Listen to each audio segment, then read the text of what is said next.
Chers frères et sœurs, un tout petit mot sur l'Évangile avant de commencer vraiment mon homélie qui portera sur la première lecture. Vous avez entendu cette grande prière qu'on appelle la prière sacerdotale de Jésus, où il prie pour chacun de nous, il prie pour ses disciples, avec, vous voyez, ce motif central, c'est qu'ils soient un. C'est-à-dire que tous, nous ne formions qu'un seul corps. Voilà, je parle juste de ça pour un petit point qui est, à mon avis, important. C'est celui, par exemple, de la prière du Notre Père ou du Credo que nous pouvons faire ensemble et où chacun prend un peu sa petite traduction, vous voyez. On pense que la nouvelle n'est pas forcément terrible, donc on va changer des mots pour... Le problème de ça, c'est qu'en cherchant à être fidèle à une soi-disant meilleure traduction, nous ne sommes pas unis, vous voyez. Et donc il y a un point important, parfois à mettre un peu son orgueil dans sa poche, pour tout simplement faire ce que demande l'Église et de prendre la traduction qui est proposée en ce moment. Je dis ça, donc c'est surtout pour le Credo et pour le Notre Père, sachant que vous savez qu'il y a une nouvelle traduction liturgique qui va arriver, qui commencera au début du carême prochain, où là encore le Notre Père va un peu changer. Donc là aussi, nous aurons à vivre cette obéissance d'être un, tout simplement, et de pouvoir prier la prière que le Seigneur nous a donnée ensemble en utilisant les mêmes mots, au-delà des petites querelles de traduction. J'en viens maintenant à mon homélie, où je parle de la première lecture, donc c'est le martyre d'Étienne. C'est toujours très impressionnant de lire ce martyr, et on se pose la question, c'est sûr, comment est-ce qu'Étienne a pu aller jusque-là? Il était complètement exalté, en dehors de la réalité. En fait, nous, on en est incapables, quoi. C'est important de se poser cette question, mais comment il a fait? En fait, ce n'est pas la bonne question. La bonne question, c'est comment moi, je peux suivre à ma manière le modèle du Christ? Comment moi, dans ma vie, aujourd'hui, je peux arriver à suivre ce que Jésus a fait, et donc ce qu'Étienne a accompli aussi à la fin de sa vie. Parce que tant qu'on reste à des spéculations sur ce qui s'est passé il y a 2000 ans, ça ne nous concerne pas tellement, alors qu'en fait la résurrection de Jésus et son témoignage, ça nous concerne aujourd'hui, tout à l'heure, en sortant de l'église, ou même bientôt, lorsque vous allez faire un geste de charité envers votre frère ou votre sœur qui est à côté de vous. Alors que faire? Voici le titre de mon homélie, c'est « Il est temps de donner ta vie ». Il est temps de donner ta vie. Tout est dit, ou rien, enfin je continue quoi. Alors, première partie, qu'est-ce que donner sa vie? Et la deuxième, je vous donnerai des réponses au comment. Mais d'abord, qu'est-ce que c'est que donner sa vie? On n'est pas tous appelés, comme Étienne, à donner notre vie en versant notre sang, peut-être certains, mais nous devons nous poser la question de la manière dont nous avons à donner notre vie. Donner notre vie dès à présent. Un élément important pour ça, c'est de considérer la fin de notre vie. Vous savez que nous avons une date de péremption. Un jour, nous mourrons. Et là, nous serons obligés de remettre notre vie, de la donner. Je vous connais des personnes qui n'arrivent pas, à la fin de leur vie, à remettre leur vie. Et elles s'accrochent à des tas de machins, souvent extrêmement matériels, parce qu'elles veulent s'empêcher finalement de remettre leur vie, de donner ce qui leur appartient, jusqu'à leur propre souffle en fait. Et ces gens-là, eh bien, n'arrivent pas à mourir, et vivent en s'accrochant à des choses matérielles, souvent en faisant le vide autour d'elles de toutes les relations affectives, parce qu'elles n'arrivent pas à donner leur vie, et parce qu'elles n'ont jamais pris l'habitude avant de donner leur vie. Voilà, ça c'est notre fin, notre date de péremption. Nous serons obligés un jour ou l'autre de donner notre vie. Le fait de s'accrocher coûte que coûte à ce qui nous appartient, eh bien effectivement, ça nous coûte. Ça nous coûtera. Mais nous pouvons dès aujourd'hui nous habituer à pouvoir nous donner. Et en fait, c'est là la source de notre bonheur. Alors, quoi faire pendant notre vie, sur cette question un peu encore théorique, de donner notre vie? C'est notre mission, en fait. On n'en a pas d'autre. Non pas simplement pour préparer une belle mort et pour que ce soit plus agréable le moment où la péremption arrivera, ça ce serait un peu simpliste, mais comment aujourd'hui me donner parce que c'est cela qui me rend heureux. Je le répète souvent en homélie, ce qui fait notre bonheur, c'est d'aimer et d'être aimé. Si vous trouvez autre chose, vous vous trompez. Ce qui fait votre bonheur, c'est d'aimer et d'être aimé. Eh bien, aimer, c'est tout donner. Aimer, c'est se donner soi-même. Aimer, c'est donner sa vie. Et donner sa vie, c'est aimer. Vous suivez le raisonnement? Ce qui fait notre bonheur, c'est d'aimer et d'être aimé. Et donc, c'est de donner sa vie. Étienne donne sa vie dans le martyre, mais par amour de Jésus. Et même par amour de ses bourreaux. Il prie pour ses bourreaux. Mais ce qu'il fait est un acte non pas d'idéologie, parce que l'idéologie n'a jamais sauvé personne, mais ce qu'il fait, c'est un acte de pure charité, de pur amour. Voilà. Eh bien, à nous, maintenant, d'arriver à voir comment nous pouvons l'adapter dans notre vie concrète. Comment, en décidant d'aimer et d'être aimé, eh bien, nous pouvons donner notre vie. Petit point d'attention, lorsque je donne, je ne cherche pas à reprendre. Donner, c'est donner, reprendre, c'est voler, tout ça, on connaît. Hein. Vous voyez, le marchandage n'est pas possible. Donc je décide de donner. Et donner, ça fait un peu mal, parce que c'est quelque chose qui m'appartient et qui ne m'appartient plus. Vous voyez? Mais c'est vraiment là la source de notre bonheur. Maintenant, je vais détailler ça dans des éléments pratiques. La première chose que nous possédons tous, de manière tout à fait équitable, c'est le temps. Le temps, le Seigneur nous en donne la quantité exacte dont nous avons besoin pour faire ce qu'il nous demande. Chaque jour, j'ai exactement le temps que le Seigneur, j'ai exactement le temps dont j'ai besoin pour faire ce que le Seigneur me propose. Si je n'ai pas assez de temps, c'est que je fais des choses en trop et qui ne viennent pas du Seigneur. Au moins, ça c'est clair. Eh bien, dans ces choses que le Seigneur nous propose, il y a le fait de donner du temps. Très clairement. Hein. Le Seigneur me propose d'aimer, aimer c'est donner. Donc le Seigneur me propose de donner du temps. Comment faire pour donner du temps? À qui donner du temps? Premier élément, à Dieu. Ça s'appelle la prière. La prière est en fait un sacrifice de mon temps que je pourrais utiliser à faire autre chose. Au-delà de ce qu'on pourrait dire dans la prière, rien que le fait de donner du temps, c'est-à-dire pas de prier le chapelet quand je suis dans le métro, mais de donner un temps rien que pour ça, eh bien c'est un don de ma vie que je fais. Ça m'appartient et je le donne à Dieu. Vous voyez, c'est simple la prière.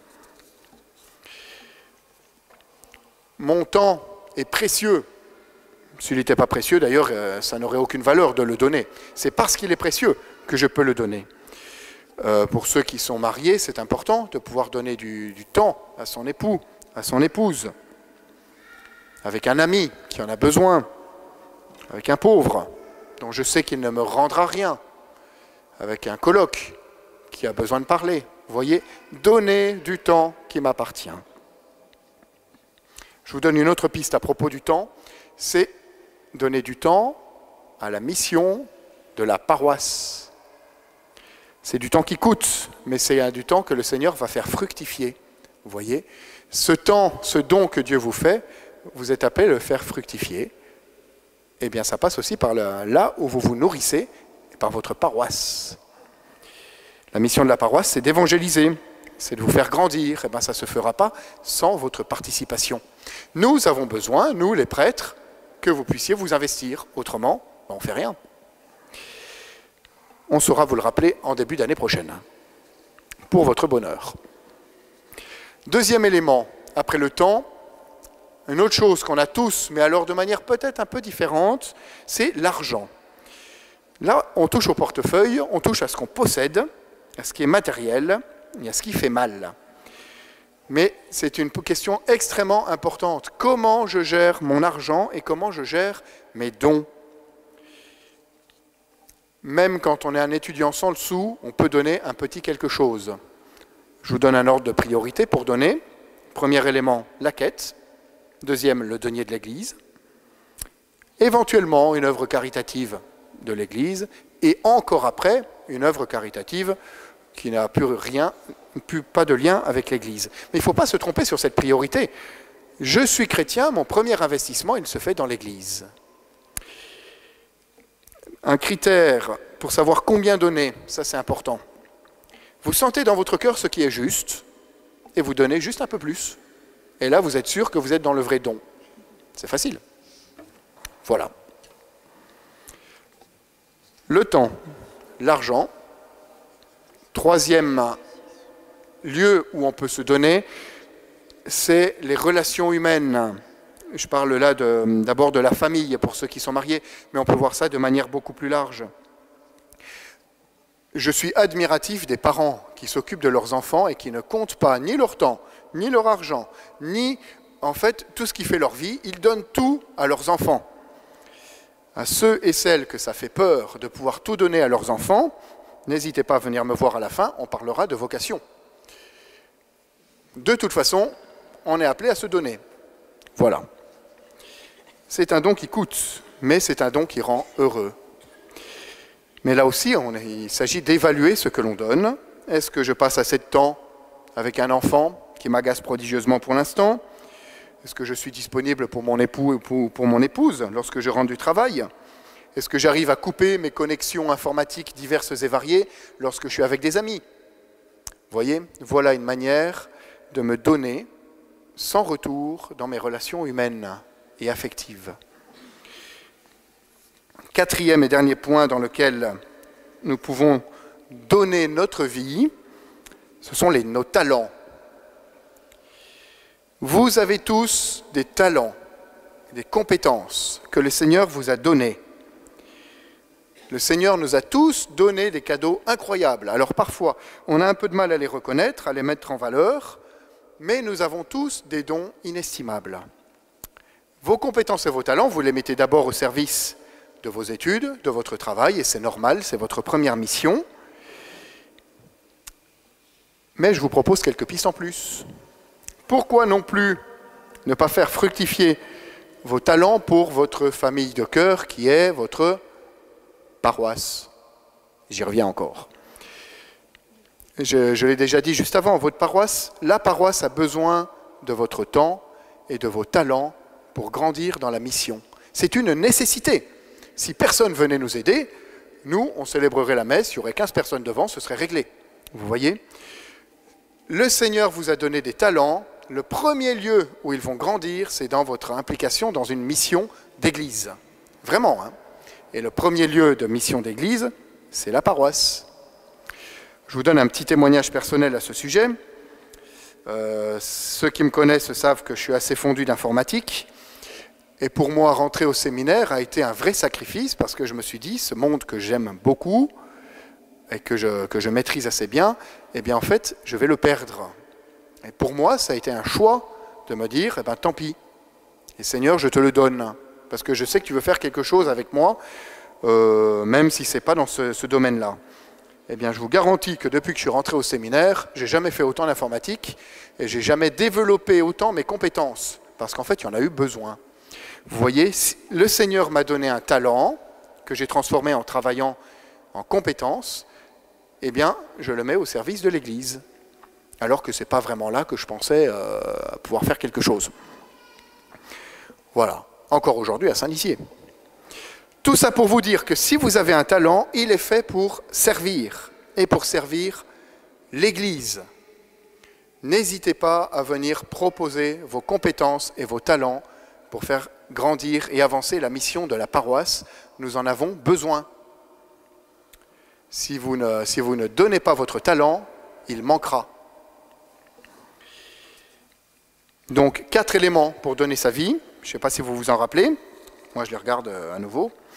Le temps, l'argent, relations affectives, la famille et les talents. Donc, je suis parti un peu loin du martyre d'Étienne, mais vous comprenez qu'on est vraiment dans la même dynamique là. Notre mission, c'est de donner notre vie de manière concrète à travers ce qui fait le quotidien de notre vie. Ce n'est pas juste un grand élan, ça ne sert à rien. Un grand élan, si, c'est bien, mais ça ne suffit pas. Donc c'est cela, ce don de notre vie dans notre quotidien qui va vraiment faire notre bonheur. Même si évidemment l'arrachement peut être un peu douloureux, c'est normal, mais ce n'est pas très grave. Je vous donne un dernier élément en conclusion. Nous sommes dans la neuvaine qui nous prépare à recevoir l'Esprit Saint. D'ailleurs, si quelques-uns d'entre vous ne reçoivent pas le mail paroissial de la neuvaine, vous envoyez un petit mail au secrétariat et on vous rajoutera. Voilà, la paroisse vous accompagne pour recevoir les dons de l'Esprit Saint à la Pentecôte. L'Esprit Saint, justement, nous donne les moyens d'accomplir ce qui nous paraît impossible. Vous n'avez pas envie de donner votre vie? Eh bien, pas de problème, l'Esprit Saint vous donne le don de force. Vous ne voyez pas pourquoi vous donnez préférentiellement pour l'Église? Eh bien, le don de piété va vous éclairer. Vous ne savez pas comment donner et dans quel domaine? Le don d'intelligence est là pour ça. Vous voyez, l'Esprit Saint a réponse à tout. Tout ça pour dire que le Seigneur vous donne les moyens pour apprendre à vous donner. Il suffit de désirer être disponible à ce que l'Esprit Saint veut faire en vous, et ça marchera. À la fin des homélies, nous donnons en principe des petits exercices. Je vous propose tout simplement comme exercice, après avoir entendu tout ça et ces moyens de vous donner, de pouvoir continuer, ou peut-être commencer un peu en retard, la neuvaine de préparation à la Pentecôte. Vous savez que samedi soir prochain, nous allons faire une grande veillée où nous allons demander à l'Esprit Saint de venir changer nos cœurs. Et bien pour cela, nous nous y préparons et je vous invite à vous joindre à cette neuvaine. Seigneur Jésus, tu m'appelles à ta suite. Tu m'appelles à donner ma vie comme toi tu l'as fait. Tu connais mes peurs, tu connais mes lâchetés. Eh bien Jésus, je te demande aujourd'hui de préparer mon cœur à recevoir les dons de ton Esprit Saint pour que je puisse être disponible à ta volonté et à donner ma vie comme tu le désires, pour mon bonheur et pour ton service. Amen.